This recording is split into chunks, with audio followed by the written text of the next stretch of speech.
Hello again, everyone, and welcome to this segment of One on One. What a very, very talented man I'm going to have on the program today. Talented for many reasons, but the wisdom he has brought to this parish and other parishes for that matter is incredible. When we come back from the break, my guest will be Mr. Melvin Johnson. You won't want to miss this one.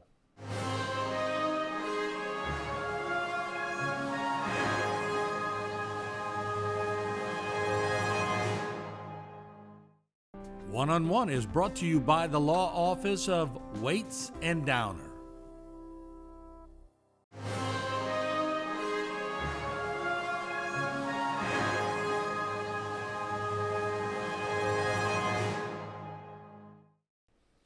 Mr. Melvin Johnson, I've been waiting for a long time to interview you, and I appreciate you coming in today.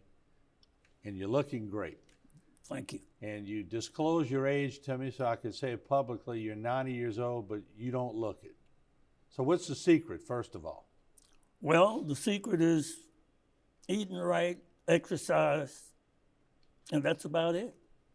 You look incredible. You told me you get up at 6 o'clock each morning to work out? Yeah, I get up every morning about 6 o'clock and work out And every morning. You hit the weights a little bit? Yeah. And you cut a lot of grass, you said. Oh, yeah. So your body's constantly in motion. I don't know. Look like some mornings I'll say, well, I'm going to stay in bed a little longer. And something says, you got to go. And I get up. So what's a little longer, 7 o'clock? Well, maybe about a half hour longer, Wow. But I still get up. I just can't stay in the bed that long. I got to get up and exercise. There you go. That's a great piece of advice for a lot of people. Yeah. Take me back to the earliest days you can remember. Where were you born? What was it like? I was born in Smith Ridge, place called Smith Ridge. I grew up there. I went to school there. And I've lived there all my life. And everybody who has run for office, every time I've heard anybody running for office, got to go see Mr. Melvin Johnson in Smith Ridge. Where did that all start? Because all roads lead through you, and I know you're aware of that, but how did that all get started? Well, it got started when I started working with C.P. Rosa. I don't know where he got it from, but he wanted me on his team. Yeah. And I went on his team and stayed there until his death, really. Yeah. So it just became the thing to do to go see Mr. Melvin Johnson. Yep, I've had people tell me that. Someone told me to come over and see you, to come over and talk to you. We talked, and that was it. Yeah. And what do they ask you? What I know they're looking for your support because everybody in that area wants your support, but I'm sure through the years they've asked you for advice too. Definitely so. They did. And I would always tell people like this. I said, well, number one thing about myself, I think about people as I think about myself.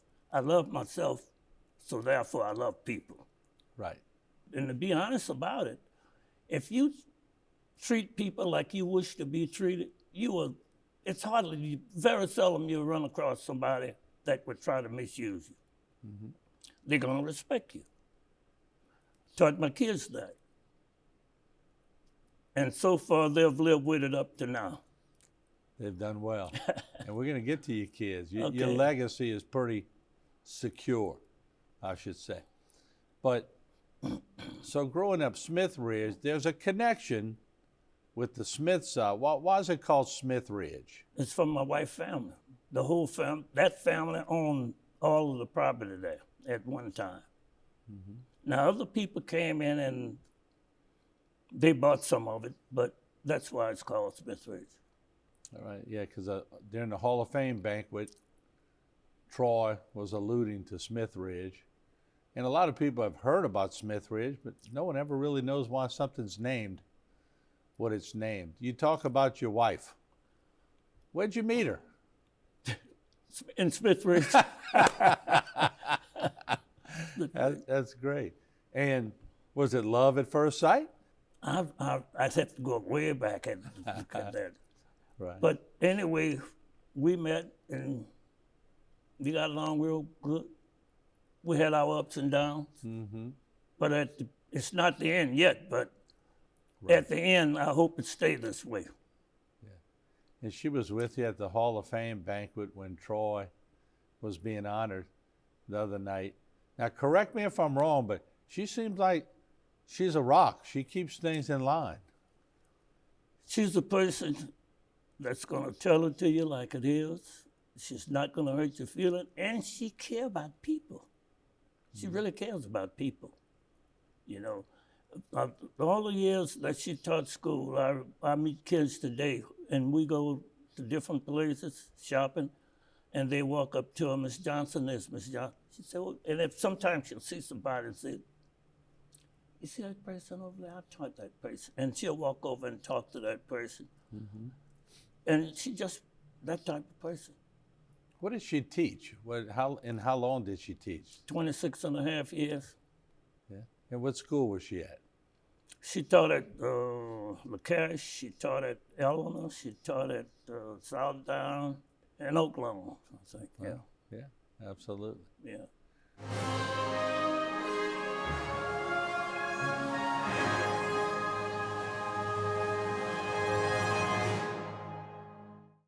For all of your cases, including those with catastrophic significance, call Waits and Downer Law Firm.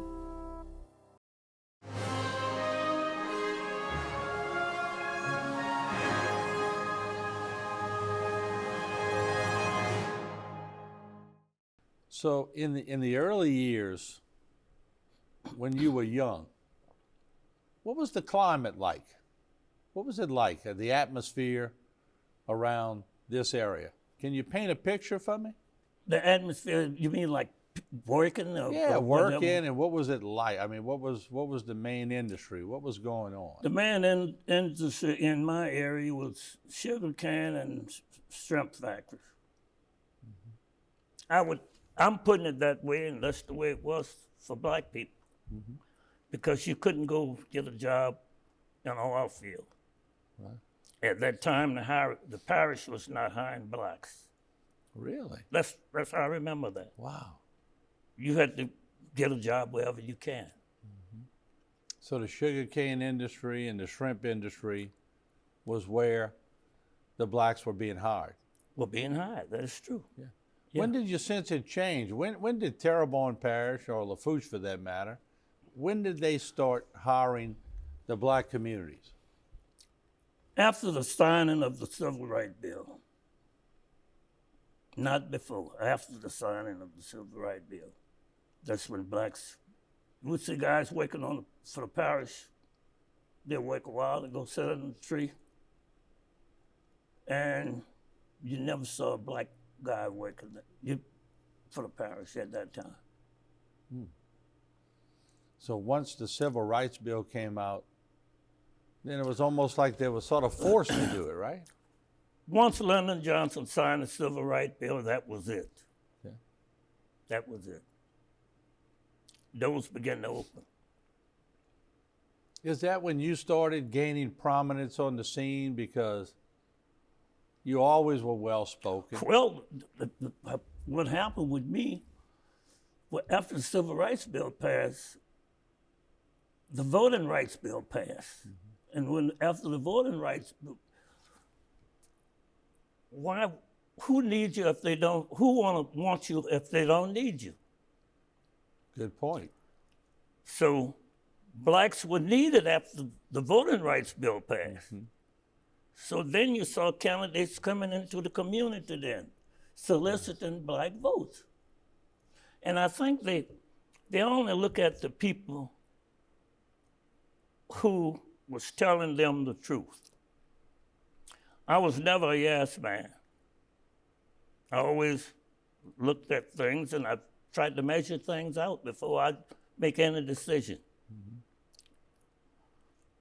I had some things that happened in the past that I was threatened to be fired, but I stuck to my guns. But then you saw the parish start to change. And like you said, that's a great point. That y'all became relevant because of voting. If the voting rights bill hadn't passed, and let's be honest about this, in every state it would be that way. Because who needs you? You know? But if I'm going to run for an office and I want to be elected, you know what I got to do? I got to get out there and talk to some people who's eligible to elect me. That's what happened. Right. And that's what I talk to all the young people today, you know, and I tell them about it, you know. Whatever you do in life, try not to get convicted of felonies. Right. Because your eligibility of voting, you won't be able to do it. But you've been not only a mentor to the, let's call it politicians that come your way, but to the community. I mean, you had so many great, and I'm going to say athletes, because that's how people are going to relate to Melvin and Troy and Herman and Clarence and all those that came through your house. Yeah. But I'm going to go a step further. Great people. Yeah. So when they were around your household, you and your wife weren't just mentoring them to be good athletes, you were mentoring them to be good people. Good people. That's what it was all about, you know. We didn't think about the athletic part of it. We thought about good people. And Troy and Melvin, they knew that we wouldn't have anybody coming to our house. That was number one. Right. And the people they dealt with was good people, and that's what it was all about. Yeah.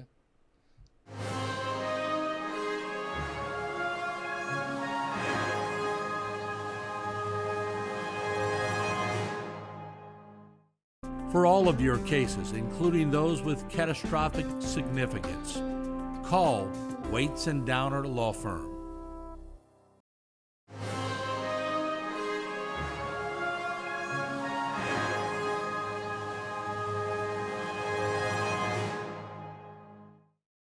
Your friends list, and I have a few of your friends that Troy gave me, and most people know this already, but although you were a man of conviction, you also crossed the line. So people in Smith Ridge who were watching Mr. Melvin Johnson saw the friends list you had and said, well, Mr. Melvin's not just hanging around the black community. Yeah. He's hanging around everybody. Let me just name a few, and I'm going to let you add to the list. Mr. Joe Waits, Mr. Dickie Barker, Sheriff Roseannes, as you mentioned earlier, of course, Willie Bonvillain, he's a good friend, Percy Gabriel, Sheriff Jerry Larpenter, and Senators Leonard and Marty Chabert. And I think you also grew up with former parish president Bobby Bergeron. Bobby Bergeron, we worked together at St. Martin's Shrimp Factory. Yeah, well, we worked together. Bobby was in school, but he would work there on his part-time. But Bobby was a close friend of mine. And I ask this question really out of reverence because you started in the years where the blacks weren't really recognized to vote, like you said, or it was sort of put on the side by white community until they were needed, until the Voting Rights Act was passed. Yeah. But you were always getting along with all the races. Am I right now, or was there a time when you had to sort of build into that? No, I'll tell you what really happened. I drove a school bus for 20-some years. And throughout the community that was in the Smith Ridge area, everywhere a driver had problems with the parents, with their kids, they would call me supervisor of transportation and said, Mr. Melvin. I said, yeah, what you got, man? Since Tijuana's having a problem with the parents over there and they just can't get along, would you try that area just for a few days? Mm-hmm. I said, yeah, okay, man. I'll take that area. They would put that driver in my area. I got along, and a couple of days was going along. Maybe about a week or a month later, the kids would come to the bus and say, my mama sent you some biscuits for breakfast. And and from then on, Yeah. I think, seriously being honest, I think that is the reason I won the election.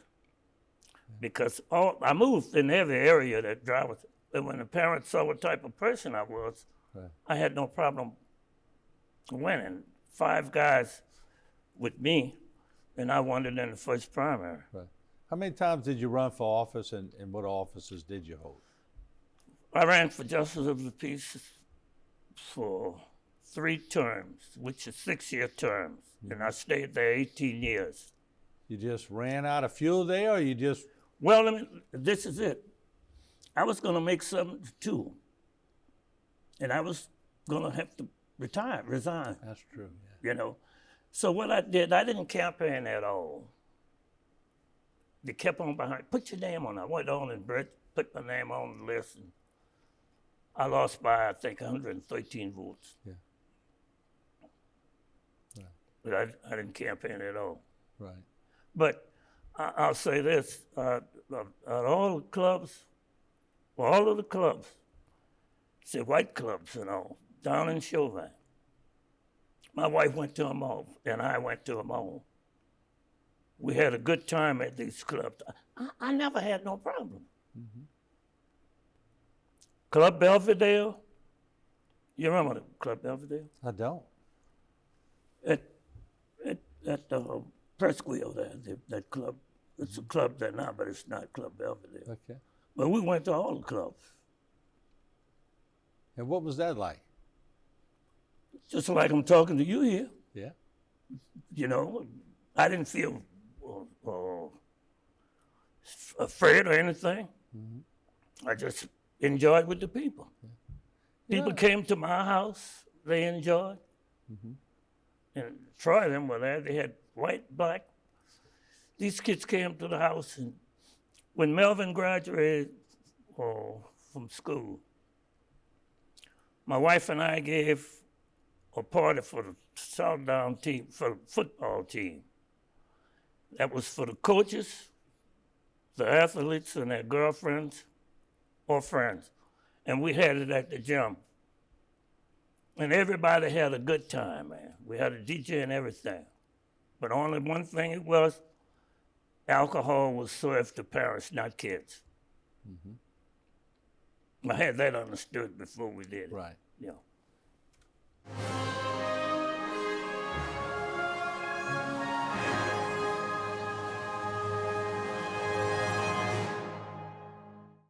For all of your cases, including those with catastrophic significance, call Waits and Downer Law Firm.